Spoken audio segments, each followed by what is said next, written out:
Welcome to Essential Dialogues. Today we're going to be looking at Ethiopia, a nation that's really trying to balance some pretty ambitious economic reforms with these persistent social challenges. We'll try to figure out what's going on over there and what it all means for everyday Ethiopians. So, Ethiopia just secured a staff-level agreement with the IMF, for a $251 million loan as part of its extended credit facility program. This is actually the second review under this program, and it really depends on Ethiopia continuing to commit to all these economic reforms. It seems like the IMF is particularly focused on Ethiopia's transition to a market-determined exchange rate, basically letting the value of the Birr, their currency, be set by supply and demand.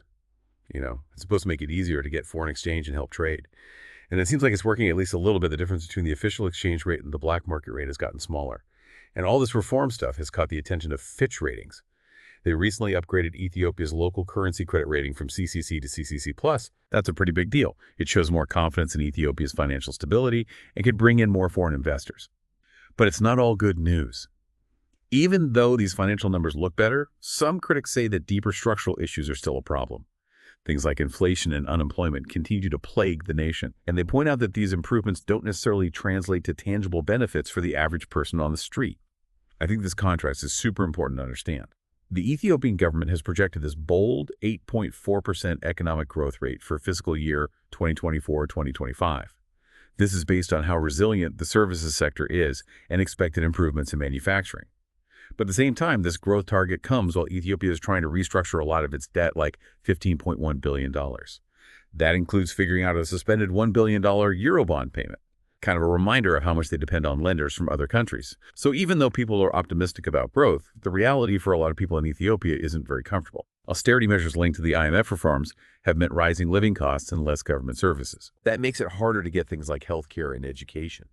Imagine dealing with a 28.7% inflation rate. That was the actual number back in December 2023.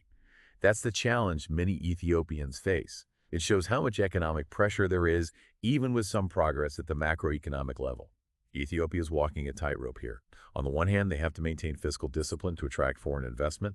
We see that in the reduced fiscal deficit, now at 2.9% of GDP, and all those efforts to restructure the debt.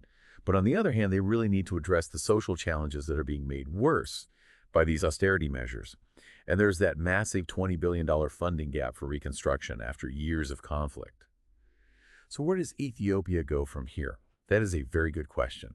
Ethiopia is trying something pretty interesting to boost economic growth and attract those foreign investors. They're launching their very first stock market. It's a big step for them, showing they're serious about modernizing their financial sector and getting more involved in the global economy. Hopefully, the stock market will create a better investment environment, giving businesses new ways to raise capital and grow their operations. And for regular people, it's a chance to maybe get in on the country's economic growth, investing and potentially sharing in the gains as the economy expands. But starting a stock market isn't easy. It takes a lot of planning and a strong regulatory framework to make it work. Ethiopia is looking at how other established stock markets do things, so they can set up a transparent and efficient system that both domestic and international investors can trust. Now, a stock market isn't a magic solution to all of Ethiopia's economic problems, but it is a big step towards creating a more dynamic and inclusive financial system. This could bring in much-needed capital into the Ethiopian economy, and that could stimulate activity across different sectors and help create jobs. I think a lot of people see this as a sign that Ethiopia is ready to embrace modern economic principles, and they're making the country a more attractive place for both local and foreign businesses. So this stock market could be a major player in Ethiopia's long-term economic development, a platform for sustainable growth and prosperity. And it's interesting to see that all these economic reforms are getting attention and support from international organizations. The World Bank has said that these reforms are having a positive impact, especially the government's efforts to get its finances in order and make structural adjustments. The World Bank's assessment shows how important it is to keep going with these efforts, but they also need to deal with some underlying structural issues so that growth is sustainable and benefits everyone. The World Bank says that Ethiopia needs policies that make sure everyone benefits from economic growth, addressing inequality and promoting broad-based development.